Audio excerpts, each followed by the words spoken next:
Did General Motors accidentally build a time machine in the 1970s?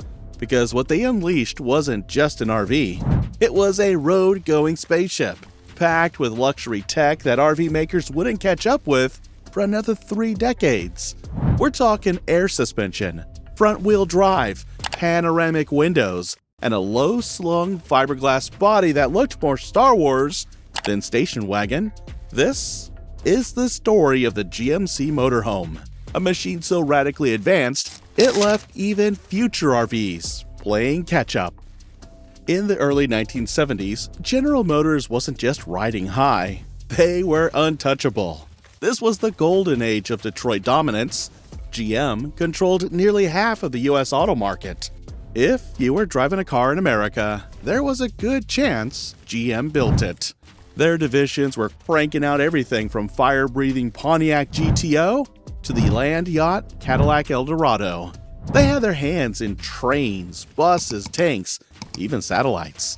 But then, someone inside the GMC truck and coach division, the same team responsible for Greyhound buses and military-grade transport, had a crazy idea. What if GM didn't just supply motorhome chassis to third-party builders?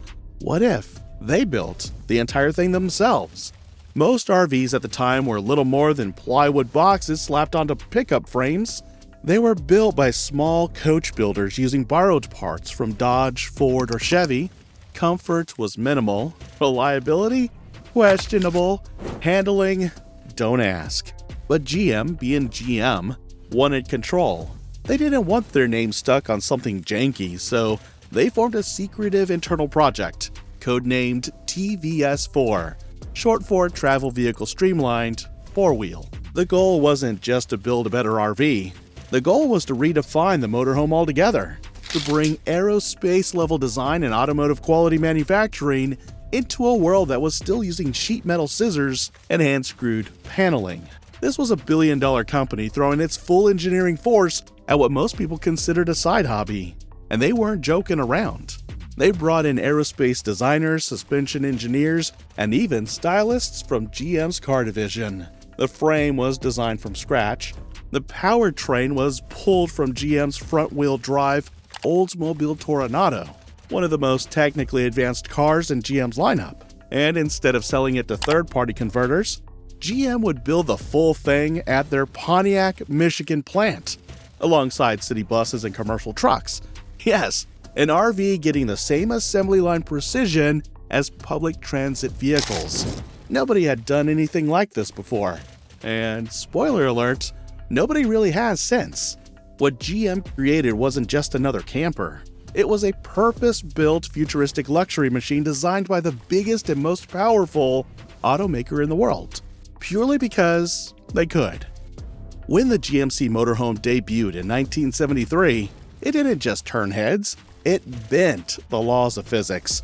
Because this thing didn't drive by, it sauntered. It cruised down the freeway like a Vegas showgirl in slow motion, hips swinging, sequins flying, and zero apologies. Other RVs of the era looked like they were designed by accountants. Tall, awkward, boxy, the kind of thing you'd expect to see parked outside a retirement home. But the GMC? That thing came out looking like it had just escaped from a sci-fi porno filmed on the set of Star Trek. Long, curvaceous, and covered in fiberglass so smooth, it could have doubled as a lotion ad. Its body didn't just resist wind, it seduced it. Aerodynamic lines flowed from nose to tail like the body of a Bond girl stepping out of the ocean.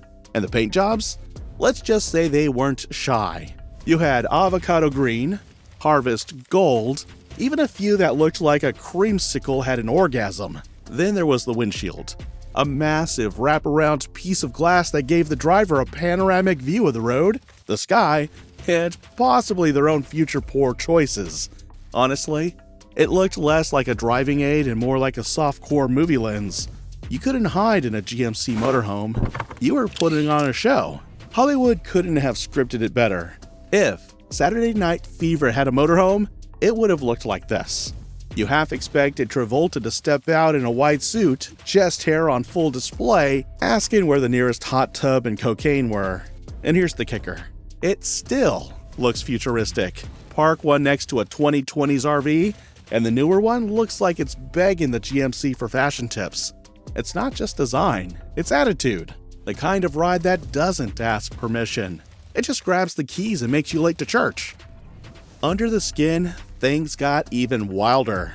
The motorhome was powered by the same setup used in the Oldsmobile Toronado and Cadillac Eldorado, a 455 cubic inch V8 mounted up front, sending power to the front wheels via GM's turbo-hydromatic 425 transmission. Let that sink in. Front-wheel drive in a 26-foot RV. This was a game changer.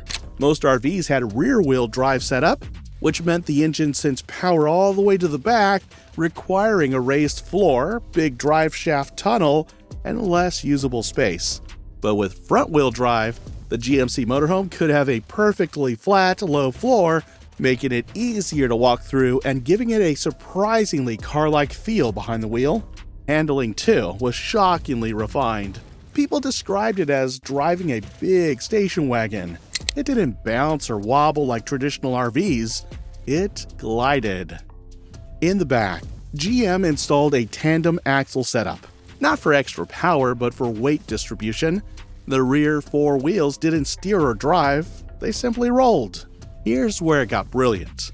Those rear axles were suspended by a height-adjustable air suspension system, rare even in luxury cars at the time. The ride was smooth, adaptable, and leveled itself automatically when parked.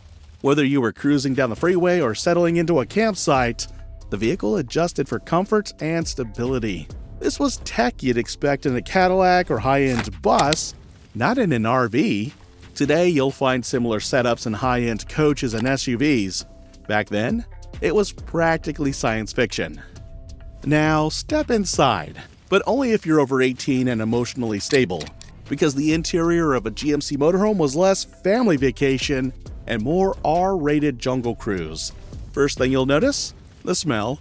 A mix of fake leather, gin, and someone's cologne called Night Heat. This wasn't an RV. It was a mobile bachelor pad engineered for one thing: pleasure. And not the let's play board games with the kids kind. The shag carpet was so thick it might have been alive. You didn't walk on it, you waded through it. Lose your keys? Good luck. You might find an old pair of panties instead. Probably not yours. Every couch had that squishy vinyl that squeaked when you sat down and left skin behind when you got up. You weren't sitting, you were sticking. Some versions had swiveling captain's chairs up front, the kind that spun around with a flick, perfect for turning to your date and saying, "So, what brings you to my mobile palace?" Then there were the curtains. Drapes so gaudy, Liberace would have blushed. Thick, velvety, and always drawn just enough to let suggestive light through. Perfect for hiding from nosy neighbors or showing just enough silhouette to keep them watching. The layout was genius, too. A living space that transformed. The bed folded out, the table dropped down, the seats turned into a lounge. Everything in this cabin could shift, like your morals after 2 shots of tequila. And the kitchen? Compact, functional, and close enough to the bed that you could cook bacon in the morning without getting dressed. Optional extras included an onboard generator, a central vacuum, and yes, mirrored ceilings in some custom builds. That's right, you could literally watch yourself commit sins in glorious 1970s fashion while cruising through Utah. If a motel, a disco, and a shag wagon had a threesome and a lava lamp, the GMC interior is what they'd give birth to. It was wild. It was steamy. It was unapologetically naughty.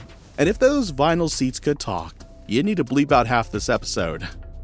So why didn't it last? It had the looks, it had the tech, it even had 6 wheels. So why didn't it stick around? Well, let's just say, like a lot of men in the 70s, the GMC motorhome was great in bed, but didn't know how to last. This thing came out swinging. It was sexy, smooth, and packed all the right moves, just like your Uncle Tony on his 3rd divorce. But like a one-night stand with a disco ball, reality came crashing down hard. First, there was the 1979 oil crisis. Suddenly, gas wasn't just expensive, it was biblical. Americans went from fill her up to "can I get a half gallon and a prayer?" overnight. That 455 cubic inch V8 with its 10 mile per gallon appetite went from hot shot to hot mess. Owning one became like dating a model with a cocaine habit, thrilling but financially devastating. Then came inflation. Prices were rising, interest rates were up, and people weren't exactly lining up to buy luxury RVs, no matter how cool they looked. Middle-class families were downsizing to compact sedans, not dropping cash on futuristic land yachts. The GMC Motorhome became the automotive equivalent of a Vegas wedding. Exciting, spontaneous, and something you regretted by Monday morning. And let's not forget GM itself. Internally, the company was tightening its belt. The truck and coach division was being scaled back, budgets were slashed, priorities shifted. In short, the motorhome wasn't making enough money to justify the corporate hangover. It was a passion project, not a profit machine. By 1978, GM pulled the plug. Just over 12,900 units were made. That was it. No sequel, no Gen 2, no resurrection tour like the Camaro. They dropped it faster than a prom date after curfew. And yet, here's the kicker. Thousands are still alive today. Why? Because underneath the drama and gas bills, the thing was damn good. Like the X you still stalk on Instagram, the GMC Motorhome aged better than anyone expected. People restore them, upgrade them, and still drive them cross-country like it's 1975 all over again. So, maybe it didn't last in GM's bedroom, but out here in the real world, this beast is still going strong, and let's be honest, that's more than most guys can say. Let's go back to that question. Why was it 30 years too advanced? Because almost everything the GMC Motorhome pioneered didn't become mainstream until the 2000s. Front-wheel drive RVs? Now common. Composite body panels? A norm. Self-leveling air suspension? A luxury feature. Flat floors, panoramic windows, integrated living spaces? All standard in today's top-end RVs. GM's Motorhome did it all in the mid-1970s. It wasn't just ahead of its time, it defined the future. And it did it before anyone else even thought to try. The 1970s GMC Motorhome wasn't just another product from GM. It was a bold leap, a rolling experiment in design, engineering, and living on the move. It didn't sell in massive numbers. It didn't spawn a sequel. But what it did was create a legend. A vehicle so thoughtfully designed, so beautifully engineered, and so far ahead of its competition that it still turns heads today. If you ever see one of these gliding down the road, looking like a retro spaceship with curtains, know this: you're not just looking at an RV, you're looking at the future built in the past. And that's why the 1970s GMC Motorhome was 30 years too advanced.